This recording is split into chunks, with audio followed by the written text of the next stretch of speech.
Yahoo గెలిచేసాం, champions trophy గెలిచేసాం. నా కెప్టెన్సీలో టీమిండియాకు ఇంకొక కప్ వచ్చేసింది. రోహిత్, మన 12 సంవత్సరాల కళ నెరవేరింది రోహిత్. ఇక నెక్స్ట్ మన ఇద్దరం కలిసి 2027 వరల్డ్ కప్ గెలవాల్సిందే. 2027 ఏంటి, ఆ తర్వాత వచ్చే కప్పులు కూడా గెలిపిద్దాం. అంటే అన్ని రోజులు మన టీంలో ఉంటామంటావా? మనం కప్పులు కొట్టించినంత కాలం ఎన్ని రోజులైనా టీంలో ఉండొచ్చు. Age is just a number, అర్థమైందా? అవునవును, కరెక్టే. ఐపీఎల్లో ధోని ఆడుతున్నాడు కదా, age is just a number. మనం కూడా ఆడదాం. ఈ కేన్ విలియమ్సన్ ఎక్కడికి వెళ్ళాడు, కనిపించట్లేదు. కొంపది చెప్పకుండా చెక్కేసాడా ఏంటి? హలో, ఈ చెక్కేయడాలు, చెప్పకుండా పారిపోవడాలు ఇవన్నీ చేయడానికి మేము పాకిస్తాన్ టీం కాదు, న్యూజిలాండ్ పవర్ఫుల్ టీం. అబ్బో, అంత పవర్ఫుల్ అయితే మరి కప్పెందుకు కొట్టలేదు? ఊరికే ఉండండి, ఫస్ట్ నుంచి ఒకే గ్రౌండ్లో మ్యాచ్ ఆడుతున్నారు. చాలా సింపుల్గా ఓడిచ్చేసారు మమ్మల్ని. మేము ఒప్పుకోం. న్యూజిలాండ్ ఆడండి, సరేనా? చూసుకుందాం, మీరు మేము. అవునా, నెక్స్ట్ ఛాంపియన్స్ ట్రోఫీ అక్కడే పెట్టమని చెప్పు, అక్కడికి వచ్చి మమ్మల్ని ఓడిస్తాం.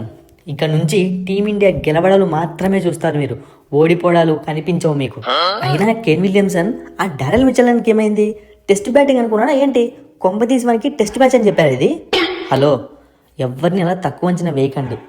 ఏదో మా ప్లేయర్ అలా పర్ఫామ్ చేశాడు కావాలని మిమ్మల్ని ప్రెజర్లో పెట్టడానికి. కరెక్టే, మమ్మల్ని ప్రెజర్లో పెట్టాలని పోయి వాడు ప్రెజర్లోకి వెళ్ళిపోయాడు. సరే కానీ ఫ్లైట్ ఎప్పుడు ఎక్కుతున్నారు? మా పేర్లు చెప్పండి, మీకు డిస్కౌంట్ ఇస్తారు ఫ్లైట్ ప్రైజెస్ పైన. గెలిచారు కదా, బాగా పొగరెక్కింది. చూసుకుంటా, ఎక్కడికి వెళ్ళను. నేను కూడా ఇంకా రిటైర్మెంట్ ఇవ్వలేదు. చూసుకుంటా, మీ పని చెప్తా. హలో, గెలిచిన వాళ్ళు చెప్పాలి, ఓడిపోయిన వాళ్ళు వినాలి. కాబట్టి చెప్తున్నాం, ఫ్లైట్ ఎక్కి వెళ్ళిపో. రోహిత్ అన్నా, మనం కప్పు గెలిచేసామన్నా, సూపర్ అన్నా. ఇప్పుడు చెప్పరా, నేను బ్యాటింగ్ బాగా ఆడానా, నువ్వు బాగా ఆడావా? ఏంటని అలా మాట్లాడతావు? నువ్వు బాగా ఆడావు, నేను కూడా మొన్న బాగా ఆడా. మొన్న నిన్న కాదురా, ఎప్పుడు కొట్టామన్నది ఇక్కడ ఇంపార్టెంట్. ఫైనల్స్ లో కొట్టింది ఎవరు? ఈ హిట్ మ్యాన్ రోహిత్ శర్మ.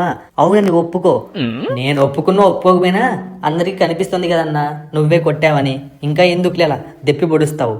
అలా కాదురా, చిన్న లడ్డు లాంటి క్యాచ్ వస్తే పట్టుకోవేంట్రా? ఏం చేస్తున్నావు?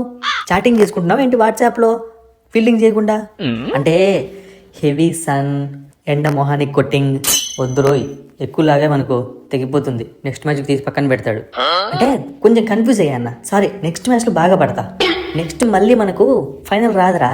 ఫైనల్లో క్యాచ్ వదిలిపెట్టామనుకో ఇక అంతే, మ్యాచ్ వదిలేయాల్సిందే. ఏదో నేనున్నాను కాబట్టి గెలిపించుకున్నా. అదే వేరే వాళ్ళైతే, ఇదిగో రోహిత్ అన్న, బాగా ఆడాను కదా, నువ్వు జమ్మురా, ప్రతి మ్యాచ్ ఆడుతున్నావు. నిన్నెవర్రా అనేది, నీకెవర్రా పేర్లు పెట్టేది?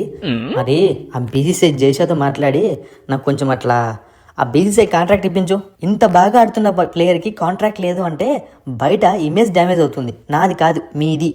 ఒరే, ఫస్ట్ విన్నింగ్ సెలబ్రేషన్ చేసుకోరా, తర్వాత ఆలోచిద్దాం కాంట్రాక్ట్లు ఇవన్నీ తొక్క తోటకూర. నేను టీంలో ఉన్నానంటే ఆ టీం గెలవాల్సిందే. ఏమంటారు రోహిత్ అన్న? అంటే ఏంట్రా, నువ్వు ఒక్కడివే ఆడావా ఏంటి? బౌలింగ్ ఏం రథచతగా బౌలింగ్ చేసావు? హలో, అందరూ నా బౌలింగ్ చూస్తున్నారు కానీ నా బ్యాటింగ్ చూడట్లేదు. నేను 6లు 4లు ఎలా కొడుతున్నాను తెలుసా? ఇప్పుడు మన బ్యాటింగ్కి సపరేట్ ఫ్యాన్ బేసే ఉంది. అలా కాదురా హార్దిక్, నువ్వు బాగా ఆడావు కానీ బౌలింగ్ కూడా బాగా వేయాలి కదా అంటున్నాను. ఐపీఎల్లో చేస్తాలే, చూద్దాం ఈసారి నువ్వు ఫీల్డింగ్ ఏమాత్రం చేస్తావు. నువ్వు కూడా క్యాచ్లు మిస్ చేసావు కదా. అంటే అది కష్టమైన క్యాచ్ రా. ఇలాగే నీకు నీ కారణాలు ఉన్నట్టే నాకు ఆ కారణాలు ఉన్నాయి. రోహిత్, ఇక వదిలే. ఛాంపియన్స్ ట్రోఫీ గెలిచేసాం, ఇంకా వీళ్ళకు వార్నింగ్లు ఏంటి? నెక్స్ట్ మళ్ళీ మనం వన్డే మ్యాచ్ స్టార్ట్ చేసినప్పుడు అప్పుడు ఇద్దాంలే గట్టిగా వార్నింగ్లు. ఇక సెలబ్రేషన్స్ ఒక్కటే ఉండాలి రోహిత్. కమాన్, బిర్యానీ ఆర్డర్ పెట్టు రోహిత్. ఆల్రెడీ మండి ఫ్యామిలీ పెట్టేశా. ఇక ఈరోజు నైట్ అంతా దబిడి దిబిడే.